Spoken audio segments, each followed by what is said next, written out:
Top quality और consistent performance के लिए सिर्फ सिल्वर पंप नाम याद रखना। વાત મહેસાણાની કરીએ। 2 ઇંચ વરસાદમાં શહેર જાણે કે પાણી પાણી થઈ ગયું છે। ગોપીનાળામાં વરસાદી પાણી ભરાયા છે। ગોપીનાળામાં પાણી ભરાતા એક બાજુનો રસ્તો બંધ કરવો પડ્યો છે। એક બાજુનો રસ્તો બંધ થતા ટ્રાફિક જામના દ્રશ્યો સર્જાયા હતા। વાહન ચાલકોને હાલાકી વેઠવાનો વારો આવ્યો છે।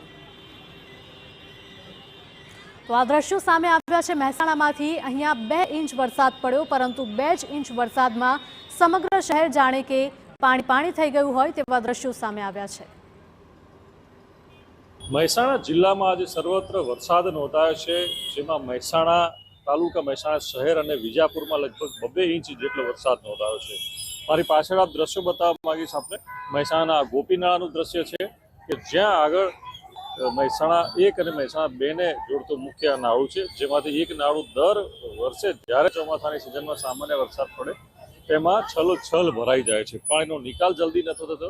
મનપા દાવો કરે છે કે વધુ એચપીની મોટર લગાવવામાં આવી છે અને પંપ લગાવવાથી આ પાણીની સમસ્યા નિરાકરણ થશે, પરંતુ આ સ્થિતિ મનપા બન્યા બાદ પણ જૈસે તેની સ્થિતિ જોવા મળી રહી છે। અને એક તરફનું જે નાળું છે એમાં વાહનોની અવર જવર એક તરફી કરી દેવામાં આવે છે, જેના કારણે ટ્રાફિકની સમસ્યા ભારે સર્જાઈ રહી છે અને લોકો હેરાન થાય છે। મહેસાણા શહેરની વાત કરીએ તો 2 ઇંચ વરસાદમાં મહેસાણા ગોપીનાળા વિસ્તાર, મહેસાણા ફુવારા નજીકનો વિસ્તાર, મહેસાણા ભમરિયા નાળુ વિસ્તાર, રાધનપુર રોડ, મોઢા રોડ સહિતના જે નીચાણવાળા વિસ્તારો છે ત્યાં દર વર્ષની જેમ આ વર્ષે પણ આ 2 ઇંચ વરસાદમાં પાણી ભરાઈ ગયા છે, જેને કારણે આખરે લોકોને હાલાકીનો સામનો કરવો પડી રહ્યો છે। મહેસાણાથી મનીષ મિસ્ત્રી, TV9।